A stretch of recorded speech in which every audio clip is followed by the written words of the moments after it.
Hello, my Scorpios. Thank you for being here with me and Happy New Year's. I'm going to just be doing quick readings, about 5 minutes each for the star signs. This is for Scorpio. Again, thank you for liking, sharing, and subscribing, and thank you for being here. Now, the artwork that you can see on the top is from Junkyard Prints Co. I will link her below. She does really incredible work. I'm really excited to receive the tarot deck that I purchased from her with her artwork for early next year. So expect to see some more of her stuff on this channel. Really fantastic work. Okay, without further ado, because these are only about 5 minutes each, I'm going to give you your readings. So this is all about what needs to be released from 2020 moving into 2021. And we've got what needs to be released, what has blocked you from releasing it, what can help you release it, what will change for you when you release it, and then the outcome. I'll re-explain that as we go. So what needs to be released at the moment is the Four of Cups. So you're probably feeling really apathetic, really numb. You probably went through a lot of trauma like a lot of us did this year.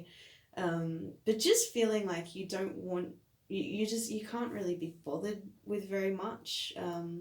Like just complete apathy of spirit in this case. Like my soul feels heavy kind of thinking about it. Like you've lost your lust for life, I think.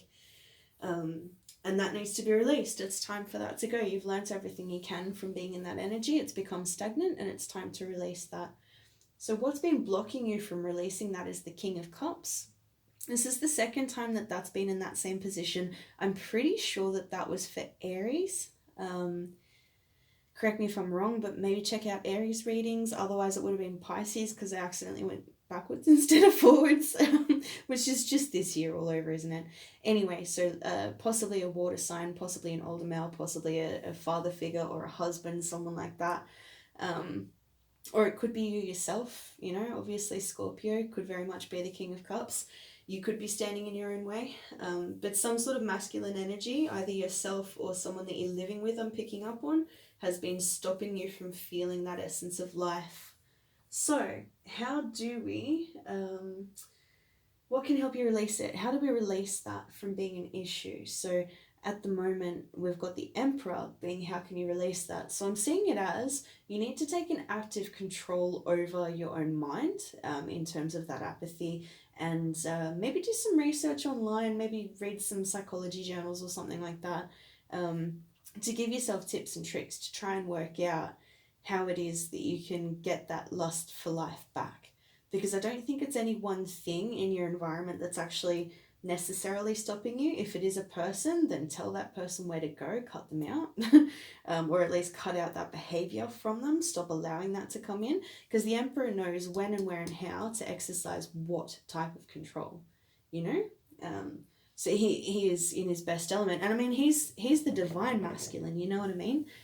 So tapping into that divine, you could be female or male, doesn't matter, or anything in between. Everyone is welcome on this channel. Doesn't matter. What it's saying is that your masculine energy, so your active side, your you know, put action, put motion to those things, and you might actually be able to get rid of that Four of Cups energy, and get rid of whomever, whether it's yourself or someone else, has been blocking you from being able to get rid of that. So what will change for you when you release that though, is the Nine of Wands. So all that defensive energy that you've been feeling lately could possibly be from this other person, but that wounded warrior, oh, I've been through too much, no, I won't do that because of this or that, which is totally valid as well, but that's what's going to change.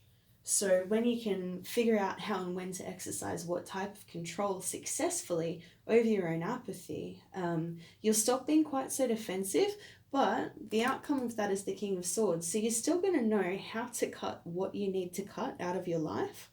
You know, the Four of Cups, they're apathetic for a reason. Like you don't have, he's already got cups. He doesn't need that cup, but the universe is saying, hey, take the cup. So you probably should take the cup. However, it could be because you need to cut out one or more of those, you know? Like who needs 4 cups?